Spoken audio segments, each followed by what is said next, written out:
नमस्कार दोस्तों। साल 1877 गर्मियों का मौसम इतना गर्म और खौफनाक था। इस एक भीषण अकाल ने ब्रिटिश इंडिया के मद्रास प्रेसिडेंसी में लाखों लोग भुखमरी और भीषण सुखाड़ के कारण मारे गए। हर शहर, हर गांव, हर सड़कों पर लाशें बिछी हुई थी। इस एक अकाल में 2 करोड़ लोग मारे गए। एक फेमिन ने जिसने इंडिया को अंदर से खोखला कर दिया। सबसे हैरान कर देने वाली बात ये सिर्फ इंडिया में सिर्फ नहीं हुआ था, ठीक उसी साल चाइना में भी भीषण अकाल पड़ी थी, जिसमें लगभग 2 से 3 करोड़ लोगों की मौत हुई थी। और ब्राजील में भी फेमिन आया था, लगभग 20 लाख लोग मारे गए। पूरी दुनिया में एक साथ अलग अलग कॉन्टिनेंट पर लाखों लोग भूख से तड़प तड़प के मर रहे थे। अमेरिका के मिनेसोटा में उस साल को कहा गया द ईयर विदाउट विंटर, मानो कि उस समय सर्दियों का मौसम खत्म ही हो गया था। अब सवाल यहाँ पर ये आता है कि साल 1817 में ऐसा क्या हुआ था। इसका रीजन कोई अर्थक्वेक, कोई बाढ़ या कोई डिजीज नहीं थी। रियल में ये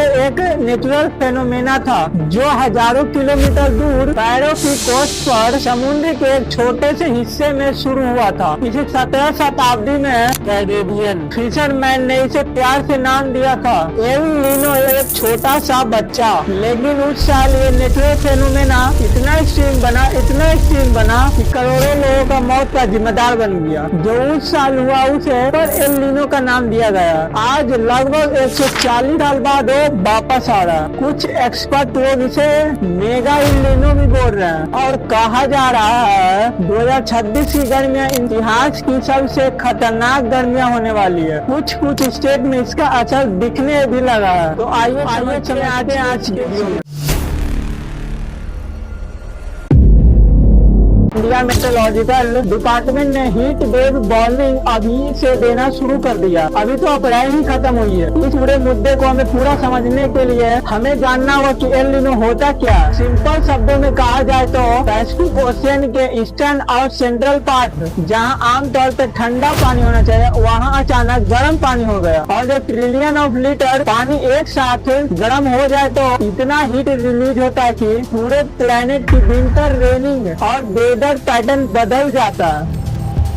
पैसिफिक ओशियन दुनिया का सबसे बड़ा और सबसे गहरा समुद्र है। इसके ऊपर हवाएं चलती है ईस्ट से वेस्ट की डायरेक्शन में। इस हवा को ट्रेड विंड कहा जाता है और ये ज्यादातर टाइम हमेशा अमेरिका से लेकर एशिया और ऑस्ट्रेलिया की डायरेक्शन में फ्लो करती है। इससे होता क्या कि पैसिफिक ओशियन के सरफेस पर जो पानी मौजूद होता है वो वेस्ट की दिशा में फ्लो करने लगता है, ऑस्ट्रेलिया की तरफ। और जब ऊपर भी पानी उसी तरफ फ्लो करता है, जो ईस्ट की दिशा में समुद्र है, तो नीचे का पानी जो पानी ऊपर की तरफ आने लगा, यानी कि साउथ अमेरिका के पास है। और समुद्र का पानी नीचे से ऊपर आने लगता है और ये वाला पानी ज्यादा ठंडा होता है। ये नॉर्मल सिचुएशन है कि गर्म पानी ऑस्ट्रेलिया की तरफ चला जाता है और ठंडा पानी साउथ अफ्रीका की तरफ आ गया। और जब पानी गर्म होता है तो वो जल्दी इवोपरेट हो जाता है और उसी इवोपरेशन के कारण से बादल की फॉर्मेशन होती है और ज्यादा बारिश देखने को मिलती है ऑस्ट्रेलिया की तरफ। अब तुम इमेजिन करो ये ट्रेड विंड कमजोर पड़ जाए, ये हवाएं उतनी तेजी से नहीं बहे तो जो ठंडा पानी ऊपर आ रहा था साउथ अफ्रीका के पास, तो वो आना बंद हो जाएगा। तो सरफेस पे हमेशा गर्म पानी ही रहेगी और जो बारिश ऑस्ट्रेलिया की तरफ हो रही थी तो पैसिफिक ओशियन के बीच में कहीं भी हो जाएगी। इस फेनोमेना को एल नीनो कहा जाता है, जो एक साइकिल की तरह चलते रहती है। और ये साइकिल रेगुलर नहीं होती है, तो कभी ये 2 साल बाद आती है, तो कभी 5 साल बाद, तो कभी 7 साल बाद। और ये जब भी आती है तो 6 से 12 महीने तक चलती है। इस पूरे ड्यूरेशन में पूरे दुनिया की